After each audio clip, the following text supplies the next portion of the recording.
मित्रों, आपको पापा की सीख, पिता पुत्र की कहानी, father son Hindi story on importance of money आपको अवश्य पसंद आएगी।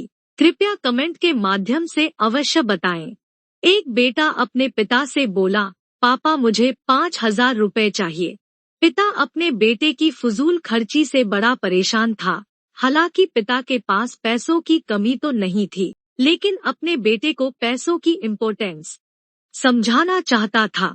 बोला, बेटा मैं तुम्हें 5,000 रुपए नहीं बल्कि 10,000 रुपए दूंगा। बेटा खुश। पिताजी बोले, लेकिन मेरी एक शर्त है कि तुम्हें बारी बारी से 100 के 5 नोट दूंगा, तुम्हें उन्हें फाड़ना होगा। बेटा बोला, बस इतनी से बात, इसमें कोई बड़ी बात नहीं, मैं ऐसा कर दूंगा। पिता ने अपनी जेब से कुछ पैसे निकाले और एक 100 रुपए का नोट निकालकर अपने बेटे को दिया। बेटे ने झट से उसके 2 टुकड़े कर दिए। पिता ने दूसरा 100 का नोट निकालकर अपने बेटे को दिया।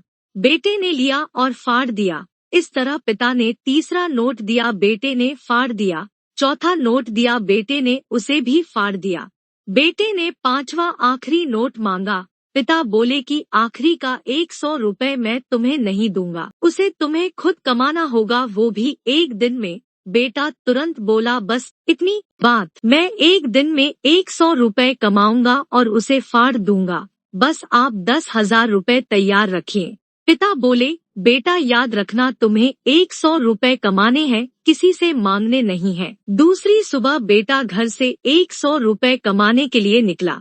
काफी देर भटकने के बाद उसे एक चाय वाला दिखा। चाय वाले के पास जाकर बेटा बोला, अंकल मुझे 100 रुपए दोगे तो मैं आपके सब बर्तन धो दूंगा। उसने सोचा क्यों न अपने किसी दोस्त से 100 रुपए मांग लिए जाए, लेकिन पिता की शर्त याद आ गई कि पैसे सिर्फ मेहनत से कमाने हैं। लेकिन साथ ही उसके दिमाग में यह भी चल रहा था कि 100 रुपए ही तो कमाने हैं, उसके बाद मुझे 10,000 मिल जाएंगे। पूरे दिन कभी बोझा उठाता, कहीं झाड़ू लगाता, कहीं गालियां तक खानी पड़ी। 10-10 रुपए के लिए उसे बहुत मेहनत करनी पड़ी। उसके कपड़े गंदे हो गए और उसके हाथ में गांठें तक पड़ गई। पूरी तरह से थक हार कर शाम तक उसने 100 रुपए पूरे कर घर पहुंचा। घर पर पिता उसका इंतजार कर रहे थे। बेटे ने पिता को 10-10 के नोट दिखाए और बोला, पापा मैंने 100 रुपए कमा लिए। पिता बोले, बहुत अच्छा, अब इन आखिरी 100 रुपए को फाड़ दो और शर्त पूरी करो। बेटा मुस्कुराया और उन नोट्स को फाड़ने के लिए तैयार हो गया। लेकिन जैसे ही वो उन नोट्स को फाड़ने लगा, उसके सामने वो पिक्चर आ गई कि किस तरह उसने इन पैसों को कमाने के लिए मेहनत की है, गालियां तक सुनी है। उसका हाथ रुक गया और उसकी आंखों से आंसू आ गए और बोला, पापा जो आप समझाना चाहते थे मैं समझ गया। दोस्तों, कृपया शेयर करें और जुड़े रहने के लिए सब्सक्राइब करें।